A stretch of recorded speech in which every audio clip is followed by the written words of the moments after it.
जय हिंद दोस्तों, स्वागत है आप सभी को। आज हम लोग क्लास 6 भूगोल के थर्ड चैप्टर को डिस्कस करने वाले हैं, पृथ्वी की गतियां।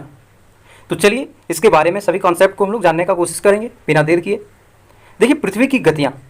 पृथ्वी अपने क्या करती है, अक्ष पर घूमती है, अपने अक्ष पर घूमती है और उसी को क्या कहते हैं, घूर्णन कहते हैं। तो अपने अक्ष क्या होता है, तो अक्ष कैसे होता है देख सकते हैं। आपको ये ग्लोब है और ग्लोब में आप देख सकते हैं इसी को अक्ष कहते हैं। जैसे इस पे घूमती है, इस एक्सिस पे घूमती है, इसी को हम लोग अक्ष कहते हैं। उसके बाद देखिए क्या है कि सूर्य के चारों ओर एक स्थित कक्ष में पृथ्वी की गतियां को हम लोग क्या कहते हैं, परिक्रमण कहते हैं। जैसे हम लोग क्या करते हैं, मान लीजिए कोई भी किसी चीज़ का ये पेड़ है, मान लेते हैं, इसके चारों ओर घूमते तो हम लोग क्या कहते हैं, इसी को हम लोग परिक्रमण कहते हैं। तो वही है कि सूर्य के चारों ओर, तो ये सूर्य है, ये सन है, ये सन है और पृथ्वी क्या है, ये अर्थ है। अर्थ है, अर्थ है, क्या करती है अर्थ, सूर्य के चारों ओर घूमती है। अपने कक्ष पे क्या करती है पृथ्वी, सूर्य के चारों ओर घूमती है और इसी को हम लोग परिक्रमण कहते हैं। उसके बाद देखिए अगला टॉपिक देख सकते हैं कैसे घूमती है ये पृथ्वी सूर्य के चारों ओर। पृथ्वी सूर्य के प्रकाश प्राप्त करती है। क्यों करती है पृथ्वी सूर्य से प्रकाश प्राप्त, क्योंकि खुद का उसके पास प्रकाश नहीं है पृथ्वी के पास, इसलिए दूसरों पे डिपेंडेंट है, यानी कि सूर्य पे डिपेंडेंट है। पृथ्वी का आकार कैसा है, तो नारंगी की तरह गोल है, इसलिए एक समय में सिर्फ इसके आधे भाग पर ही रोशनी प्राप्त होती है। सूर्य की ओर वाले भाग में दिन होता है, जबकि दूसरा भाग जो सूर्य से दूर होता है उसे रात कहते हैं। देख सकते हैं फिगर के माध्यम से आप जान सकते हैं। जैसे ये देखिए, ये सूर्य, ये क्या है, सन है, सूर्य है, पृथ्वी चारों ओर घूमती है, तो ऐसा ये गोल है, लगभग नारंगी की तरह गोल है। तो हमेशा जो है इसका जो सूर्य का जो प्रकाश पड़ेगा, जब पृथ्वी पर पड़ेगा तो पूरे भाग में नहीं पड़ सकता है। तो जैसे इस इतना ही भाग पर पड़ा तो इसी को हम लोग दिन होगा, इसके पिछले भाग में नहीं पड़ा तो इसको रात कहेंगे। इसी तरह देख सकते हैं कैसे घूमती है पृथ्वी और दिन और रात कैसे होता है। ग्लोब पर वृत्त जो दिन तथा रात को विभाजित करता है उसे प्रतिदीप्ति वृत्त कहते हैं। समझ में आया। पृथ्वी अपने अक्ष पर चक्कर पूरा करने में लगभग कितने घंटे कर लेती है, तो 24 घंटे में लगभग एक जो है चक्कर घुमा लेती है पृथ्वी के चारों ओर। उसके बाद देख सकते हैं घूर्णन के समय काल को पृथ्वी दिन कहा जाता है या पृथ्वी की दैनिक गति है। पृथ्वी की दूसरी गति जो सूर्य के चारों ओर कक्ष में होती है उसे परिक्रमण कहा जाता है। पृथ्वी एक वर्ष में कितने 365 दिन 6 घंटे में सूर्य का चक्कर लगाती है। 4 वर्ष में प्रत्येक वर्ष के बचे हुए 6 घंटे मिलाकर एक दिन यानी 24 घंटे के बराबर हो जाती है। मतलब क्या बोल रहा है, देख सकते हैं क्या है, ये पृथ्वी है, 365 दिन 6 घंटे में ये सन है, ये चारों ओर जब पृथ्वी घूमती है, ये सन है मान लेते हैं और ये पृथ्वी है। तो जब पृथ्वी चारों ओर सन के घूमती है, चारों ओर घूमती है, तो एक साल में कितना 365 दिन 6 घंटे में क्या करती है, ये पूरा करती है। लेकिन हम लोग जानते हैं कि एक साल में 365 दिन होता है, एक साल में कितने दिन, तो 365 दिन होता है। लेकिन जो 6 घंटा अलग घूम रहा है, यानी कि 365 दिन 6 घंटा, तो देख सकते हैं 6 अगर 4 बार जोड़ा जाए तो 24 हो जाता है। 6 + 6 करेंगे, 6 + 6 + 6 तो क्या होता है, 24 होता है। और 24 घंटे बराबर क्या होता है, एक दिन होता है। इसके अतिरिक्त दिन को फरवरी के महीने में जोड़ा जाता है। जो एक दिन एक्स्ट्रा हो गया ना, 365 दिन हम लोग मानते हैं, लेकिन एक दिन जो 24 घंटे जो एक्स्ट्रा हो जाते हैं तो उसको कब जोड़ा जाता है, तो इसको फरवरी के महीने में जोड़ा जाता है। इस प्रकार प्रत्येक 4 वर्ष में है ना, फरवरी माह 28 दिन के बदले 29 दिन का होता है। यानी कि जो 365 दिन 24 घंटा अलग से होता है, 6 जो जोड़ते हैं, तो 24 घंटा हम कब जोड़ते हैं, तो फरवरी के मंथ में हम लोग जोड़ते हैं। फरवरी का महीना 28 होता है, लेकिन 4 साल के बाद, यानी कि अभी 8 कितना हुआ, अभी 28 दिन हुआ, तो फिर अगले 4 साल के बाद 29 हो जाएगा। अगले 4 साल के बाद 29 दिन हो जाता है फरवरी में। इसी को हम लोग लीप ईयर कहते हैं, लीप वर्ष कहा जाता है।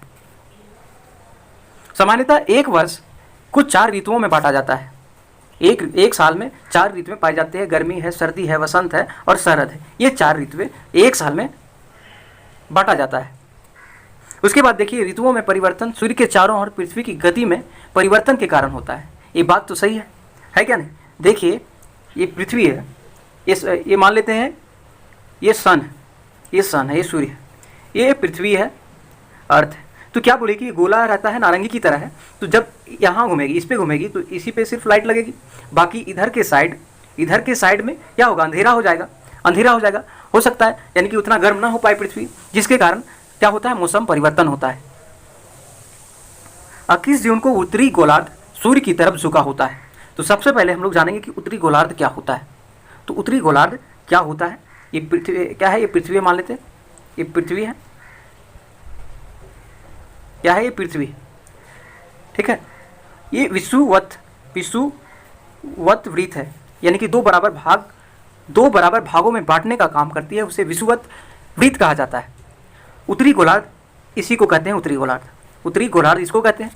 तो क्या है कि 21 जून को उत्तरी गोलार्ध जो है सूर्य की तरफ झुका होता है, जिसके कारण सूर्य की किरणें कर्क रेखा पर सीधी पड़ती है, जिसे उत्तरी गोलार्ध के बहुत बड़े भाग में सूर्य की रोशनी प्राप्त होती है। इसलिए विषुवत वृत्त के उत्तरी भाग में गर्मी का मौसम होता है। यहाँ जब इस पे सूर्य की रोशनी पड़ेगी तो गर्म हो जाएगा, इस भाग गर्म हो जाएगा, और इसी को हम लोग गर्म का मौसम कहते हैं, गर्मी का मौसम कहते हैं।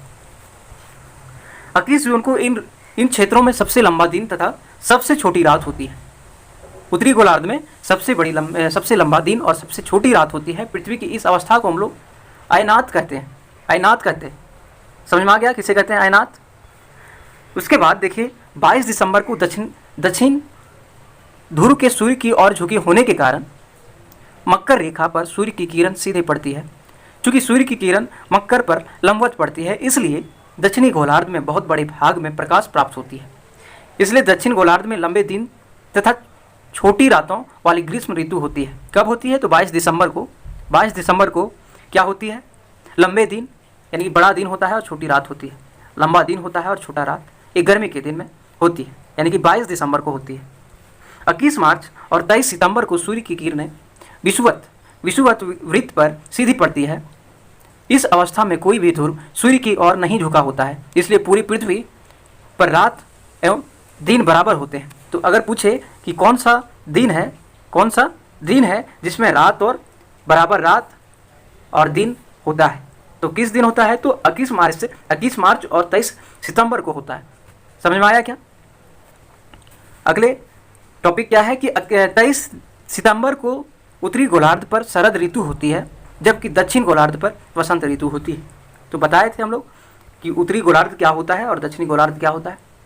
ये उत्तरी गोलार्ध हो जाएगा और ये दक्षिणी गोलार्ध हो जाएगा, ये दक्षिणी और ये उत्तरी गोलार्ध।